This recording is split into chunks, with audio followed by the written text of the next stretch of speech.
Hello friends, Ramadan series டே 24. இன்னைக்குள்ள recipe பார்க்கலாமா? Chicken மட்டனை வச்சு ஸ்நாக்ஸ் செஞ்சு போர் ஆகிட்டு அதனால நீங்கள் பன்னீர் வச்சு செய்யலாமா? அதுக்கு ஒரு பேனில் எண்ணெய் ஊற்றிட்டு அதில் வெங்காயம், தேவையான உப்பு, இஞ்சி பூண்டு பேஸ்ட், கரம் மசாலா, மிளகுத்தூள், கொஞ்சம் சிக்கன் 65 பவுடர் சேர்த்து வெங்காயத்தை நல்லா பதக்கிக்கலாம். அடுத்து அது கூட பன்னீர் பீஸ், கொஞ்சம் கசூரி மெத்தி சேர்த்து நல்லா மிக்ஸ் பண்ணிட்டு ஸ்டவ் ஆஃப் பண்ணிடலாம். இப்போ நான் மல்டிகிரெயின் பிரெட் தான் எடுத்திருக்கேன். நீங்கள் எந்த பிரெட்னாலும் எடுத்துக்கலாம். அதோட சைட்ஸ் எல்லாம் கட் பண்ணிட்டு ரோலரை வச்சு இந்த மாதிரி நல்லா விரிச்சிட்டேன். அடுத்து மைதா மாவில் கொஞ்சம் தண்ணி ஊற்றி நான் மிக்ஸ் பண்ணி வச்சிருந்தேன். அப்புறம் பிரெட்டை இந்த மாதிரி ஃபோல்டு பண்ணி நம்ம கோன் மாதிரி வந்துடும். அப்புறம் அதை சீல் பண்ணுறதுக்காக அந்த மைதா மாவு தண்ணியை யூஸ் பண்ணிக்கலாம். உள்ள நம்ம செஞ்ச ஸ்டஃப்பையும் வச்சு அதையும் க்ளோஸ் பண்ணிடலாம். இப்போ நமக்கு கோன் ஷேப்ல வந்துருச்சு.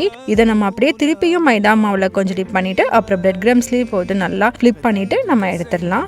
இதை நம்ம ஏர் ஃப்ரை தான் பண்ண போகிறோம். டீப் ஃப்ரையும் பண்ணலாம். இப்போ நமக்கு செம கிறிஸ்பியா உள்ள ஜூஸியா இருக்கிற பன்னீர் கோன் ரெடி ஆயிடுச்சு. நீங்களும் இந்த ரெசிபி ட்ரை பண்ணி பாருங்க. எங்க வீட்டில் எல்லாருமே ரொம்ப விரும்பி சாப்பிட்டாங்க. இந்த ரெசிபி உங்களுக்கு பிடிச்சிருந்தா லைக் பண்ணுங்க, ஷேர் பண்ணுங்க, சப்ஸ்கிரைப் பண்ணுங்க. பாய்.